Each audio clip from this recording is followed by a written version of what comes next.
So this is my new house. Well, kinda. Let me explain. So this used to be an old car repair shop. It was run that way, I believe in the 80s until about 2008, until the seller of the garage had an opportunity and he decided to close shop and go pursue something else. With that said, there is a house very close to the left of me and some houses in front of me and a little bit around, and so the town said, hey, you can't really run a business anymore, it's too close to all these houses with sound, everything like that. And so they zoned it, or they rezoned it I should say, as a residential property. And so the opportunity came about, and there's going to be a lot of work, but there is the opportunity to turn this into a single family home. So let me show you a little bit of the work that needs to be done inside.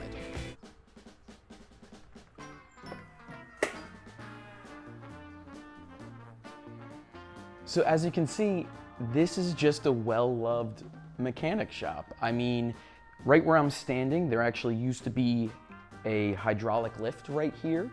I do have some of my stuff, this will all eventually be moved out, but I see a lot of promise in this. I don't know if you can see it right now. I see the vision, so let me show you exactly what I at least plan on doing here. Right where I'm standing, the way you enter is right behind this door right here. Right around here is probably gonna be where my kitchen is. I'm gonna explain a little bit more of my process and what I'm gonna do in a second, but I just kinda wanted to show you where I think everything's gonna be. So right around here is gonna be the kitchen. This whole temporary office, this is gonna come down, and this whole temporary bathroom, this is also gonna come down. But with that being said, this is where the bathroom will be. So one of the big selling points for me of this garage is that there is running water already here. So there is a bathroom right here. I'm not gonna open it up for you right now, but there is a toilet and there is a sink, which means those lines are already there. So like I said, this temporary situation right here, this is going to come down, but this is where I'm going to situate the bathroom, the shower, the sink, and also I want to run the washer and dryer in here as well. So the great part about that, or at least what I think should be a good approach, is that all of the water lines will be right here, and then right next to it, because I'm going to build obviously a temporary wall for that bathroom, is the kitchen sink is going to be right next to it. So when it comes to all of the plumbing, everything like that, it's kind of just going to be contained just to this area right here, which I think should make it a little bit easier for the install. So this is going to be where the second bedroom is. There is going to be 2 bedrooms in this house, but this will be where the secondary bedroom is, and then on the other side, I'll show you in a second, that's where the master will be. So I'd like to think that this is a pretty good size. The biggest thing that I need to do to the entire space, you can see kind of right around here, dips down a little bit. There was a little bit of drainage set up for the work that they did.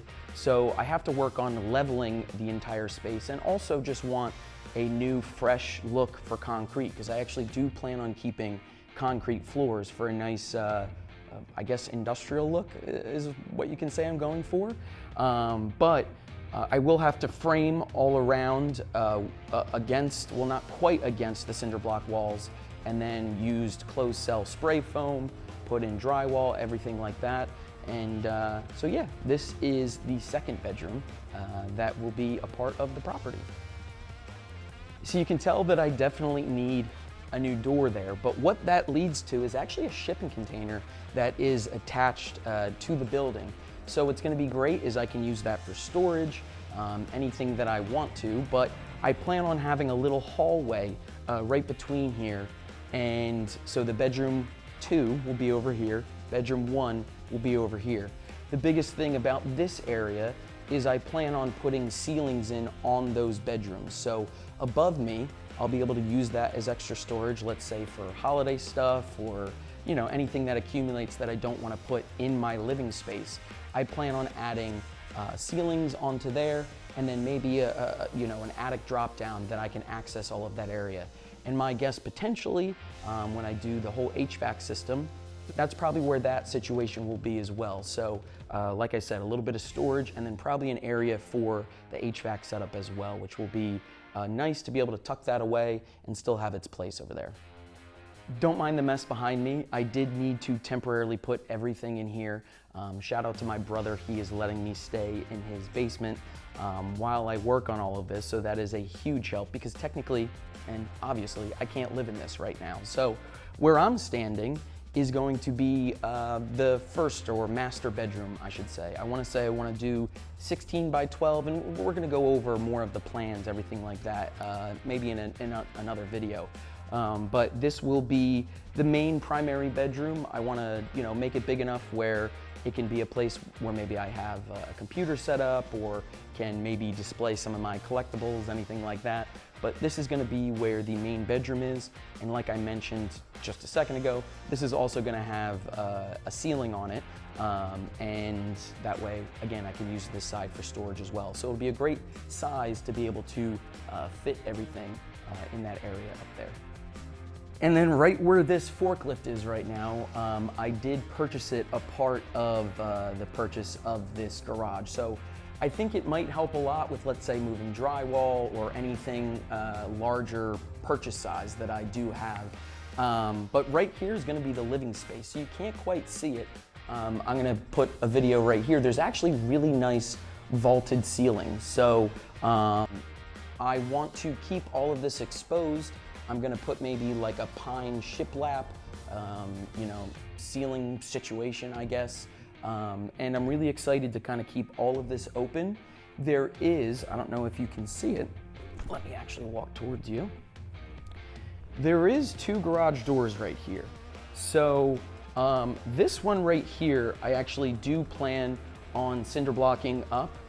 So this one will be just another part of the wall, but I actually do want to keep that one.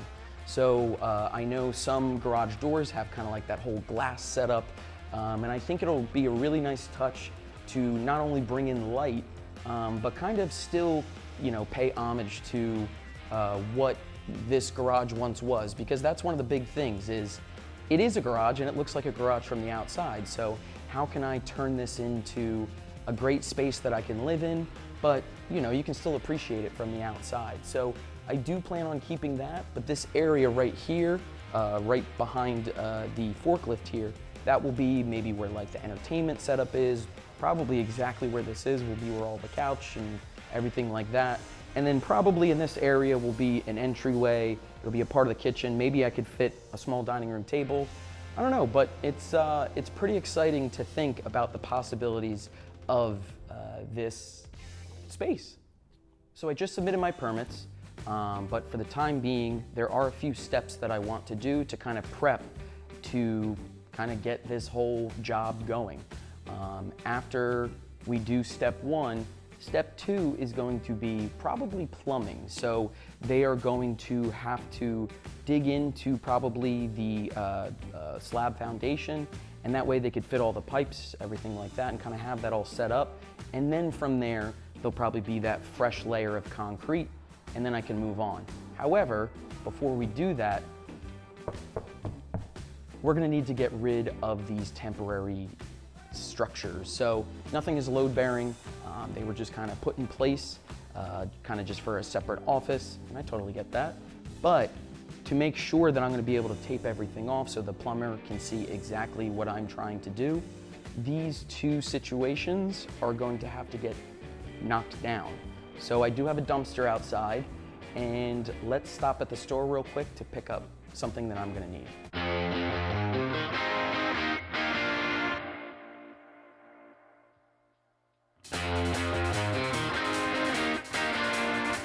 So the thing about these walls, well, actually you can't really see me right now, hold on.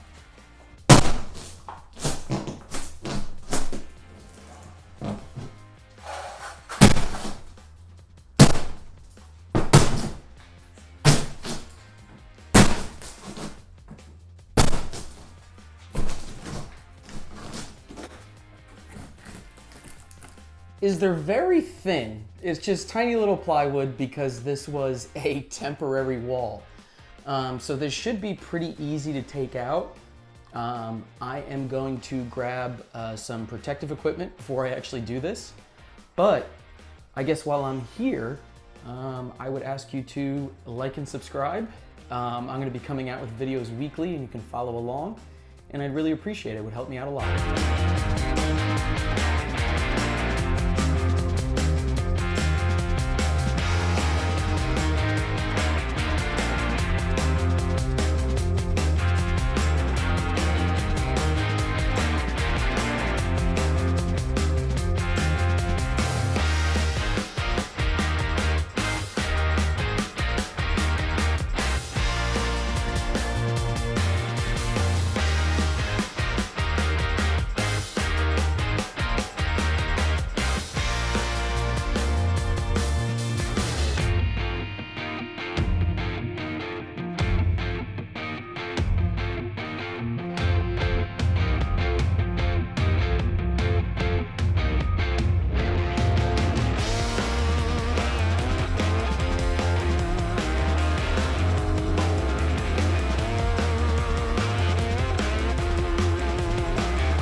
So this stuff's obviously a little bit boring to watch. It keeps like just falling apart. But I guess I will meet you on the other side when at least this is taken apart. I'm gonna try to keep everything intact. The power is obviously off. I don't have to worry about getting electrocuted or anything, but I am probably going to try to save everything that I can so that way I can scrap it, because copper is the price is pretty high right now. So I'm going to go ahead and get to this. I'm going to throw some music on, and I'll see you on the other side. Okay, so I got that one wall down, which is nice because it actually exposes this window to the rest of the garage there. But I am going to end there and end the video here. We're going through a heat wave right now, and it is pretty hot in there. So and also too, with the mask on, you know, it feels like I'm being waterboarded pretty much. So tomorrow is actually, there's going to be a storm rolling in. It's going to make it much cooler. So I am going to start the next video off tomorrow. But like I said, please subscribe if you want to stay in touch with everything that's going on. And again, it would really help me out, and I hope I can have you along for the journey. So if you got this far, thanks so much for watching, and I will see you in the next one.